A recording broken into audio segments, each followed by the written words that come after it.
for his generosity with this event. Thank you very much. If I could invite Vidya Raju Singh, Inveco Leisure.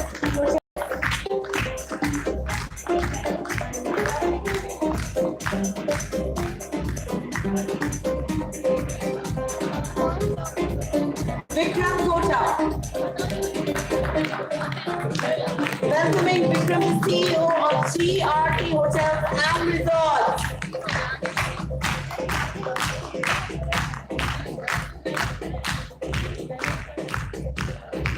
We can't wait to explore the trends and opportunities in tourism and hospitality. Group पे डालो, हाँ, start हो गया session. Throw this open to your expert advice on the same.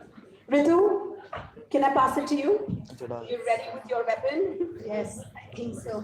Good afternoon. I have a very tough task to take one of these sessions soon after lunch. It's always the hardest. And the topic happens to be, there's very little women and very little forum. There's a lot of economics here right now. So with all the heavyweight topics on women and activism and diversity, we're coming with something a little lighter. And in lighter vein, we're going to talk a lot more about trends and opportunities in the hospitality space, especially with leisure travel. I think there can't be anybody in this room who hasn't been touched by hospitality in some form, the industry in some form or the other. Anyone, you raise your hands if you feel you haven't experienced hospitality in some form or the other. Anyone? So exactly why I think there's a great dedicated plenary to this topic here this afternoon. And thank you for being here with us. I've got some industry stalwarts here, part of the region. And as I go along, we'll get to know them a little better. I'm going to just set a little context to what we're going to discuss today with these various stakeholders. Like I said, it's the largest economic sector in the world. Travel and tourism means millions of jobs, a lot of exports, and potentially a lot of prosperity to people who are touched by it. Like Ravi in the audience told me, Ritu, for this 300 people's conference, do you know how many people have worked behind the scenes? 150 people. Can you imagine that is almost, half a ratio, 1:1 kind of a ratio.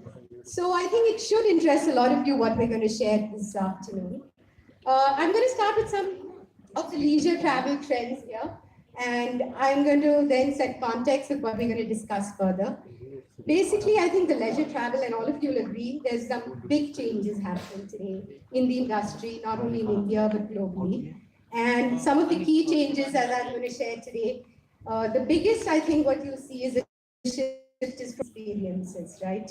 Today, it's no more about those ostentatious gold faucets and fancy hotels, but we all want some kind of an experience we can carry home, making memories, like we say. We tagging it on Facebook these days, making memories, but I think this is what it's all about. It's just not about just pampering yourselves today, but it's going to be more about connecting with self, with your society, with your community, with culture at large. So it's not just the product. A hotel can't now thrive with just product to offer. So I call that the shift from product to experiences. Study has shown, and as a consulting person, part of the Prognosis Global Consulting that I run, we do a lot of studies on leisure travel. And another of the trends that we've come across is basically that no more are the offerings standardized. I'm going to come to you all for this endorsement on this. You cannot anymore stereotype a customer. I think you'll all agree, each one of us wants to be treated as an individual and has our own individual needs now. So I would say that shift is actually from standardization to personalization in every aspect of our business. One of the other trends, of course, is emergence of niche markets. Basically, no more traveling for the sake of traveling, but traveling to explore your individualism, if you know what I mean. And there is where we talk about traveling for the purpose of wellness, rejuvenation, traveling for the purpose of exploring your own hobbies, or for weddings specifically. It's a niche market. And Another one is the emergence of niche destinations. I'm going to come to Mr. Borgia for this. He's done some great amount of work. None of us want to visit the Agra, Jaipurs, and Delhis of the country anymore.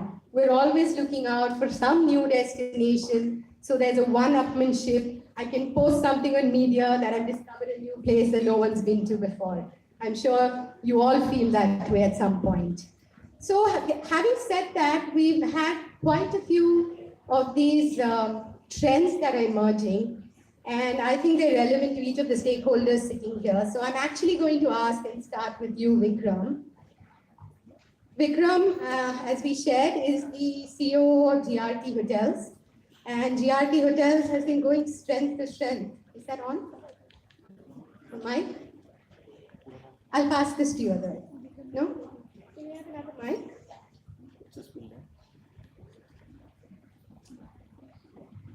So everybody in this room who's from Chennai and maybe even Southern India will know GRT is a very big brand to reckon with now. GRT Hotels has grown strength to strength, and it's been consolidating its leadership positions in the premier upscale hotel brand in Southern India. And as I read, and of course Vikram and I go a long way, but as I read from his various posts and his profile, Vikram has traveled 64 countries. He's a global traveler, and all of it has been, a lot of it is of course leisure and personal, but to explore various kind of trends and opportunities. So I'm going to actually ask you, Vikram, what do you feel has, what do you see are the key trends as far as the customer's perception of world-class service and hospitality that are actually shaping the future? And I'd like you to spend a little time on F&B. We only have 4 minutes here. I know we're all against time, but try to fill us in within that much time. That's part one. Part two to you is, we're talking about a lot of experiential travel these days. Do you think it's specific to hotel segment, like you belong to the upscale? Is experiential travel only a luxury game, or can we say it is across the hotel industry? So I want you to answer both as briefly. Thank you. Okay, let me first start with endorsing your statement. Today, experience is the product. There are no more Uber luxury hotels or 300 head count bed sheets, which can be tagged as luxury. Today, experiences is what people want, and that's the perception of luxury. Today, if you go onto an Airbnb, you can buy a holiday, you can get an island for $500, and that's an experience. Or you can, today Richard Branson is even offering space travel in Virgin Galactic. So there are different aspects of experiences which people are gathering today. We are actually entering a new era of luxury travel. Like you said, I personally travel a lot, and I look at experiences before I book any of my holidays. It's no more the cookie cutter, hotel, food, room service, flight kind of holidays anymore. And people don't want today also to go in and just chill in one place. They don't want to get into a hotel, just lie down on a beach, come back to the room and see TV and go back. They want to get immersed in the life outside the hotel. It's a very immersive experience they require today. So having said that, today people are putting products and experiences right next to each other, and they're choosing experience. Today, somebody wants to buy a Rolex, or if they want to go to the Arctic for a holiday, they're choosing Arctic for a holiday rather than collecting a Rolex watch. Because they say that memories are more important than physical things. So the entire scenario in hotels are changing. So we are also reinventing hotels.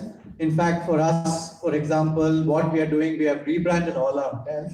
And then we are also getting in a personality to our hotels where you see the localization in everything what we do. For example, we don't give chocolates on the pillows for turn down, but we give 2-page local stories for guests. or we don't give the Lay's chips and the usual thing in the minibar, but we give local tatta, muruku. So this way we're helping out the local people when we are buying from them. We are also helping them out economically. And also some of our hotels, we just opened a hotel in Tirunelveli.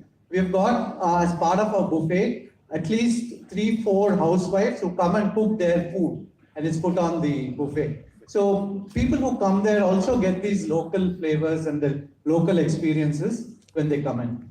And coming to F&B, the first part of your question, F&B is also becoming this now. I mean, there is no multi-cuisine restaurants today which offers continental, Chinese and Indian, or tandoor. That's what they used to say. That was the formula for a long time. But today nobody wants to go to those restaurants. So there are very niche restaurants today. For example, in our own group, we have opened restaurants which are very, very, have a lot of personality and which are very unique. One of the restaurants in the Radisson near the airport which we opened is a restaurant called Salt Company 531, which when I went to Alaska, I saw a guy cooking food on a beautiful stone. It was like a precious stone. So when I went and asked him, he said, this stone is from your region. So I came back and I did research, and there is only one place where you get this Himalayan salt block, which is the Kevra region in Pakistan. So we finally reached out and we got this, and we opened an entire restaurant which cooks food on these salt blocks. So we heat these salt blocks, and these salt blocks, mind you, are very, very healthy. They have 84 minerals. It's not like your table salt, what you eat and then your blood pressure goes up. This thing, on contrary, the blood pressure goes down when you eat this food on this salt. And the flavors are very different when you cook on this. And you can also chill them and put food on that, and it picks up the salt from that. Right. So similarly, in our other hotels, we have restaurants we explore with nomadic cuisine. So, in olden days, before agriculture, people used to travel from place to place. So their cuisine was very different. So Tirunelveli Hotel has a restaurant based on nomadic cuisine. So these are the experiences people want today. They want to explore different cuisines, and they don't want those cuisines which were put in silos earlier. They want something very different. Correct. I'm glad we agree that experiences it is. And I think you're already bordering on some of the questions that I'm going to ask Mr. Borgia. You being Indeco, your company, and you have actually pioneered rural tourism. It is something that in some ways we all try to bring the local and the rural feel into our hotels, but I'm sure there's more to it. So I'd like you to tell us a little of what really, in a few words, is rural tourism. But more importantly, I really want to ask you, as a trend, we have seen the emergence of these new destinations. You're in locations that some are unheard of or are tier 3, tier 4 cities. And, surely everyone's wanting to do the new. So I really want to understand from you if you can highlight the top 2 or 3 trends that have influenced rural tourism and will continue to do so in the future. Do you think it's the next big thing for our country? Thank you. Thank you. Thanks for the opportunity. Please allow me to stand. I would get too lazy if I had to sit. I have just 3 points to bring to table. Normally, I'm not a discussion person. Somewhere God was kind to me and allowed me to create a kingdom of my own. When I was, I think, in 4th standard, Mrs. Y.G. Parsati was here yesterday. You should have asked her, was there anybody in your school who wanted to be a king, a Maharaja? I was probably the simplest and I was amidst all these school actresses, children, actors, actresses, because her school was filled with actors and actresses, children. And probably I was the poorest boy in the class. And when somebody came and asked, what would you like to do when you grow up? I'd say engineer, doctor, pilot, postman. I would say I want to be a Maharaja. And Mrs. YGP will screw my ears and she said, don't say that, you greedy fellow. So one day when I was in 7th, I told her it's not greed. It's just that I want to make the world beautiful. I want people around me to be harmonious, happy, not hungry, And I want to build palaces, temples, and feed animals and feed the people around. 45 years after, that's exactly my business. It's just that I don't give it free, I charge. That's exactly my business. And there's an organization called Indian Heritage Hotels Association. It's all palace hotels. Who are the palace owners? The kings. I end up being the president of that organization. Look at this. Look at that. So, when you're not greedy, you have a very special reason, you will have it. That day I learned the good old theory that you must have it, and not having it is not an option. You understand? But what you choose to have is something very important. If I say, I would like my neighbor's wife to be my wife because she's pretty, she's tall, she dances well. No. But if I ask for something nice, oh, why can't I have a small car instead of a scooter so I can take my parents also to the beach when I take my wife and children? God will give it to you. And I believe he's a good chap. And he will do it for you. Now, having said that, everything happened and I created a kingdom. Fortunately for me, I don't realize any of these issues that we are talking all over the world. I travel all over the world. There are no issues for us. No issues. So I used to head the women's desk at the UN. They couldn't find an appropriate woman to head the desk because the woman couldn't come into agreement for the leader. So they said, since we are not able to find a chief for the women's desk in Geneva, they said Steve will hold additional charge. So 5 years I held this charge for traditional practices that affect the status and the health of the women in Asia. I enjoyed. I was the only man working with some 300 odd women. Amazing. Amazing. But the flip side to it is, we tried to get one agenda in India through when we had Sonia Gandhi sitting there as the most powerful person in the world, not just India, and we had 6 chief ministers in this country, we couldn't get the women's bill through. It went up 3, and then it got back to 8, 13, and the last day we couldn't even discuss it, forum was closed. So there is a flip side to everything. But having said that, I would like to tell you one thing. I think you're on the top. You don't have to worry. Don't hide the fact men around you are scared of the woman today. Go into any organization that matters. Women are sitting on top. And what power! They have no doubt about their power. They have no doubt about their administration. Take my company. Of the 6 general managers I have who are heading units, 4 are women. The danger comes after. The average age, is that bell for me? Oh my God, I thought somebody was making a nice effect for me, a goat to run. This is what happens. Everybody's cultural background. 4 are women who are, their average age is 23. My executive director is just 24 years old, a woman. So there is nothing for you to fear, nothing. All that you have to do is just get yourself organized and bulldoze. You are there. Today you are on the top of the world. The 20th century woman doesn't have to worry about it. The only problem we have is the women in the rural areas. We have bigger agendas to worry about there.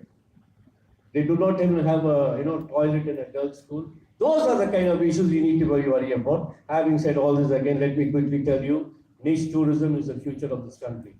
Add sustainability and responsibility to it. That's exactly what I did. The hotels I've done, they call me pioneer, they say best in the world, blah, blah, blah, blah, all these things. But what have I done? What did it like when you were young? When you had your annual holidays? No? Where are you going for your holiday? I'm going to my native village. There was a smile on your face. Right? Yes or no? My native village.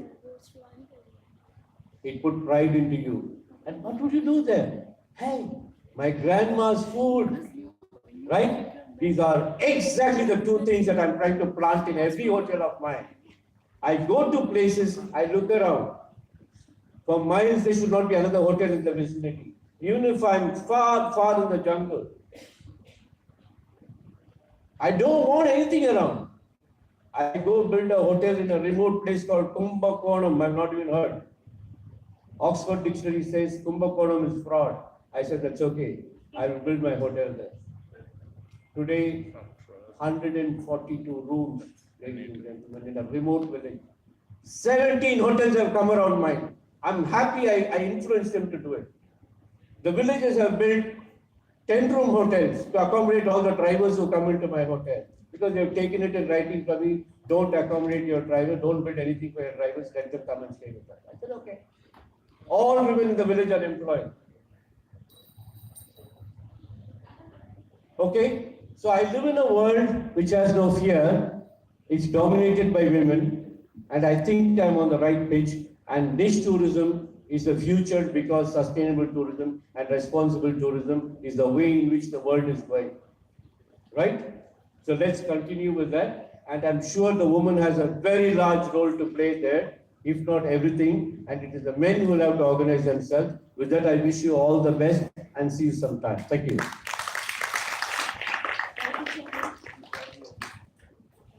We enjoyed it on a lighter, humorous note. It was interesting to know that a lot of your resorts are run by women or being serviced by women. So that's really very, very interesting. And I'm going to, on this note, even send a little feeler to the audience saying we need a lot more women in our industry. We are very few overall. But yeah, it's a great industry to be in. Thank you so much. That was really nice. I'm going to move on to our other stakeholders like wedding planners, because at the end of the day, niche tourism in terms of a separate destination, but even in terms of niche markets is becoming extremely important. Like I said, no one wants to be treated like, everyone has different needs. And at the end of the day, if we're able to stereotype at least that need, then we're able to deliver. So my first question actually will go to Vidya. Our studies reveal that the niche segment is the growing trend, be it the wellness, be it adventure travels or specific hobbies like cycling, a lot of those interesting trends. But there's also rapid growth in the space of hotel weddings. Suddenly there are lots of weddings. In some hotels, it's even 30%, 35% of the business. I'm sure you'll agree, Vikram. Specifically backward-driven hotels. Then the destination weddings are becoming such a big deal in India and abroad. And wedding planners itself is like a new kind of role that the youngsters want to really come into. So what would you attribute this growth to? Or what do you see have been some of the key factors that has facilitated the growth of social travels for weddings? That's for you, Vidya. Thank you, Ritu. I think Rekha and I started our little company about 12 years ago, and we stepped into this business quite by chance. And I think we also came in at the right time when 20, 30 years ago, it was a family, a large extended family, and there would be an uncle who would take care of something, an aunt who would take care of something, and the family actually came together. What has happened in the last, say, 15, 18 years is that families have become very nuclear. So there's no more an uncle and aunt who will help you at all. This is where we come to this business, and we can step in and take the place of all these people, and in a very professional way, we can help the family to actually organize their wedding and have a very perfect experience. Without any stress, we take the stress of everything that they. And Rekha and I run a company which is actually an end-to-end. We're not just decorators, we are end-to-end wedding planners. And the hotel industry is also very much geared to it now. They are also giving us the kind of spaces and the facilities that maybe 20 years ago there was not, as far as ballrooms and other facilities that they can give us. So it's a very interesting time for us to be in this space. And I think it's a business that's very rapidly growing. As you can see, the way the hotels are also responding to it. So I think we're fortunate to be in this place. And it's interestingly a business where, since it's the Women's Forum, we are the owners of our company, but every single person at a time in an event, there may be 100 to 150 people working for us. And we are the only two women in our business.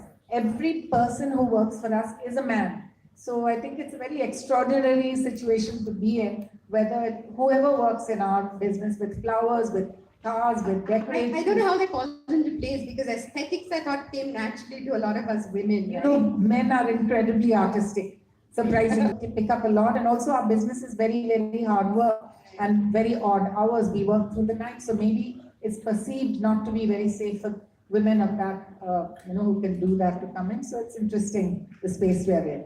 Very good. Congratulations on that, being one of the only women owners doing end-to-end management in the wedding space. We may not be the only ones. There are other wedding planners, but I think we were the first to First, actually yes. start. Before us, there was a caterer who would put a backdrop and some decorator who would do something, but we're not just part of what we do. Right, great. I'm going to move it on to Rekha. So what I wanted to really understand is and share with the audience, what are some of the new trends that we'll get to see in the near future, in terms of the whole wedding segment. What do you think is happening? What is it that people want really out of you? First of all, thanks, Ritu. I have to say that when we started more than 12 years ago, I'm a bit of a Google junkie. So I did my research to see what sort of an arena we were stepping into. And at that point, it said that wedding planning was an industry that was growing around 22% globally. And I thought, wow. But here I am 12 years later and I'm thinking, what, 22%? I think we've upscaled several times over. And I would say that one of the biggest changes, couple of big changes have come in only in the last couple of years. Initially, it was more the NRIs who came to us because they were, familiar with this whole concept of wedding planning, and they were used to having somebody take care of things in an alien land, so to speak. But now, increasingly, local families also find that they want us to handle everything. And I think the most significant two things I've seen in the last year that have, I think, revolutionized our lives. One of them, and the top one, I think, is Pinterest. Earlier on, we had to do so much work to come up with new ideas for things, but oh my God, Pinterest, we don't get a bride who doesn't have an entire mood board ready already. So the task then for us is to move away and say, how can we make Pinterest look a little different and look like Samyog instead of Pinterest? But having said that, it has educated brides and bridegrooms across the planet. So it's very easy for them to come and say, look, here's what I want and here's what I definitely don't want. So to that extent, it's made our lives very, very easy. The second very, very significant thing is, at least in Chennai, the lack of really good spaces to conduct these weddings. And Kalyana Mandapams, while there are traditional families that want to go there, have actually become a nuisance because everything is a service you have to plan in. So hotels are coming in a very, very large way, and we work actually increasingly with most of the big hotels in the city. And two things are happening. The hotel industry is geared to help us. They call us in, they do meetings with us, they speak about how can we promote this as a wedding destination. And also for people themselves, the ambience is a given because most hotels are beautifully, the interiors are structured beautifully, the facilities are a given. All you pay for is the banquets. So you're not paying rental, electricity, valet parking, and so many of the other associated services. So it becomes a lot more easy for a client to imagine the function than it was when you're thinking, I have to pay for diesel and electricity and valet parking and cleaners and the fact that the chairs don't have covers. So many little details from the simple and the ridiculous to the really big catering is taken care of. So increasingly we find that more than Kalyana Mandapams, we are working in hotels. And this is like a very, very interesting trend. And also suspicion has vanished. Earlier on, people will think, oh, let's not call them, we'll go directly to the source, then we'll pay less. But now the generation is changing. The children are dealing with everything and they also know what they want and they are okay with people charging a commission for delivering a service. This, I think, is one of the biggest advantages that we have seen because earlier on we would need to say that, look, let's make sure that we offer the market rate because we need to work against this barrier coming up that we are more expensive than the market. So these are some of the amazing things that have evolved in this 1 year and the fact that Chennai has become a destination. First time we got people from Calcutta and we were doing an event at, I think it was Radisson or Intercon or one of these. Vidya and I were like, why are they coming here? But you can't beat the beach, you can't beat the rates, you can't beat the per pax numbers that come out. So here you are, then give a round of applause to Chennai. We're the next big thing. So I absolutely agree with you on some of those points. But what do you think is something totally different you see happening? I mean, in the world, is there anything, some unique trend in terms of wedding planning, in terms of destinations? I have something interesting to add to this, that it's not just, don't look at people wanting wedding planners in big metro cities like Madras or Bangalore. We have been working in smaller towns like Madurai, Coimbatore, Trichy, Salem. We've even gone to a little town called Vaniambadi. We've gone to Athur. You would not imagine Harur. You would not imagine people in these small places need a wedding planner. Yeah. And I mean, it's brilliant that they actually realize that you need a professional person who can give you what they want, give them what they want. So I think that's a very interesting trend, and Rekha and I are very proud to say that we worked in all of these places and we have a lot of repeat clients who come back to us for the next wedding, the next daughter, the next son. So it's an amazing trend, and we worked in places even overseas. In Singapore, we worked in Goa, where I have to say very proudly our most high profile guest.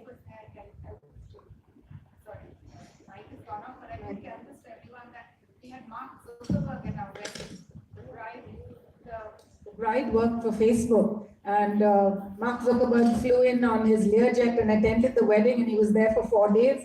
And Rekha found his on his Facebook page a photo of him with our backdrop. So we were very happy about that.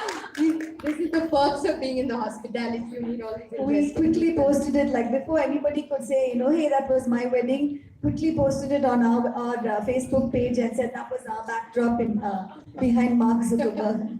Excellent. Vikram, you want to add something? I think the cliched wedding perspective they had earlier is breaking down. Yesterday we had a wedding in Radisson Temple Bay. It was a last minute wedding, 150 people. It was last shifted, minute itself is a trend. Yeah, it was shifted from Kerala because they were supposed to get married in Kerala. And the bride and the groom said that they want to get married on a boat in the sea with the people on the beach because all the people were surrounded by water. And they did that yesterday. It was yesterday. Okay, very interesting. One more? Let's have something very sweet to add. We had a bridegroom who actually came in on a hot air balloon to the wedding, like the Mapale Aliko, whatever. He appeared in a hot air balloon. So people are doing all kinds of things at weddings. Ritu, there's just one more trend I have to mention, which is a big one, is that a lot of the planning is handled by the millennial generation and they shop on Instagram. So that was a learning curve for me specifically because I needed to become Instagram savvy and learn how to post and be a smart Instagram poster. I think another trend is millennials themselves are becoming wedding planners, right? You see such youngsters in the event space. So yeah, a lot of excitement. And last on the panel now, Matthew, I've made you the last on this and it'll have to be short, but you've been, I think you're quite a stalwart of the industry. You've seen a few decades, hoteliering, maybe 30 upwards. And now from being one of the running hotels, more specifically, you're now an owner representative with the MPAR. I wanted to ask you, some of these trends, they're double-edged swords, right? At the end of the day, what's more important, customer versus profitability or owner requirements? And some of these trends, are they affecting your top line, bottom line? What really do you see a lot of the change in the millennial travel as a bane or a boon of existence? Thanks. Thank you. So I'll take from where Steve spoke about people used to earlier talk about vacation was going to.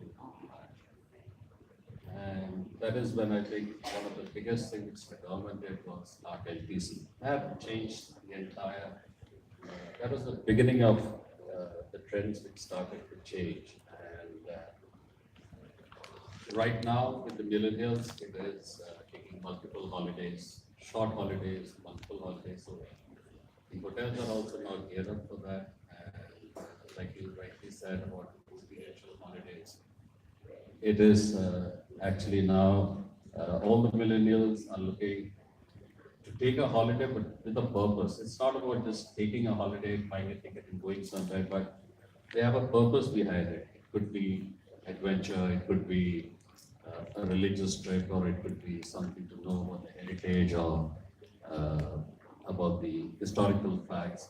So there is a purpose. So it's not just about the hotel to give accommodation and good food, but also to ensure that people they come for because their purposes are fulfilled. So a lot of the hotels now we keep changing according to what the people want, so that, like you said, our top line should get affected, so or it should get better. So we as hoteliers we try to improve on the kind of services we are able to give to our clients.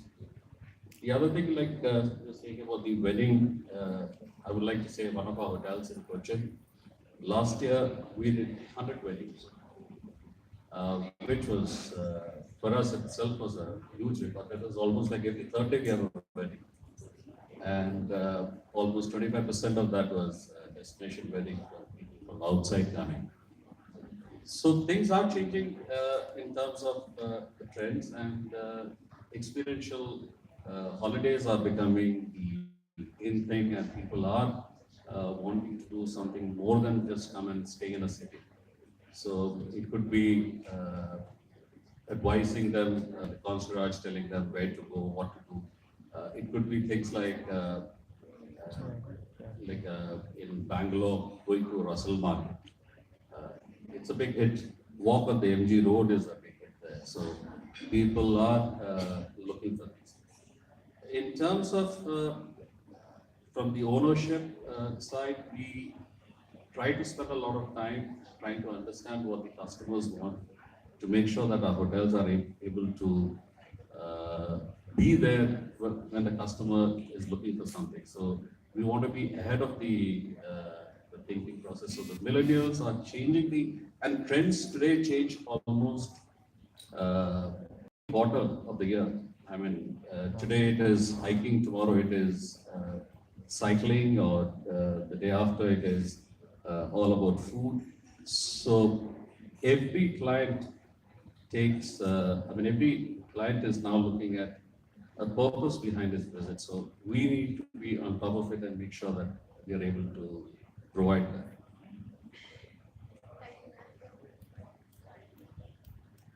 Thank you. Yes.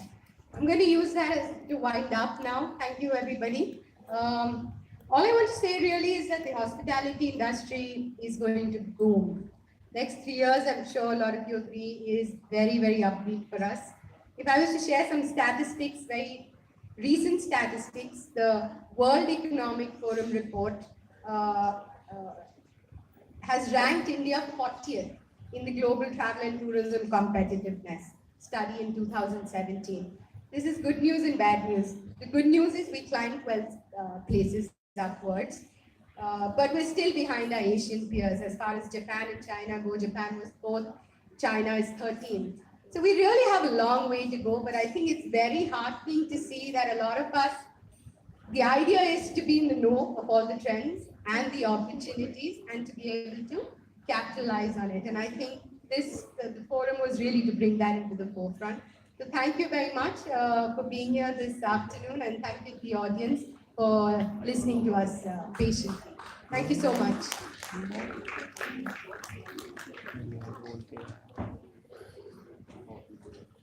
Thank you so much. With that, I invite Dr. Harbeen Arora to please give away the awards to this very expert panel of experts rather.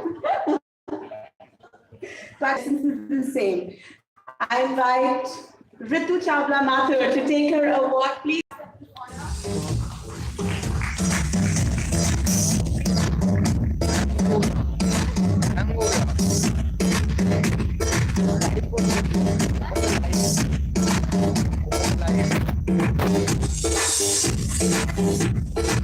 Inviting Matthew Chato to please accept this honor as an exceptional leader of excellence at the Women Economic Forum 2018 Chennai.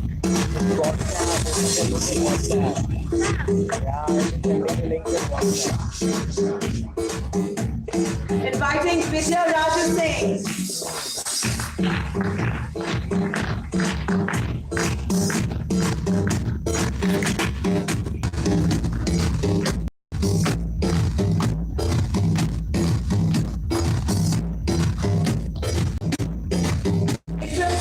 We invite you to accept this honor on behalf of the All Ladies League.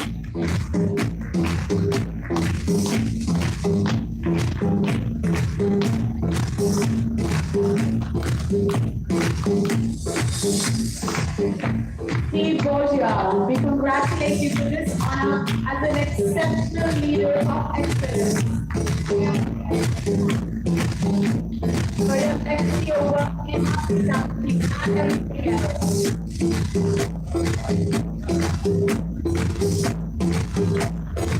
Taking the represent right to the group photography.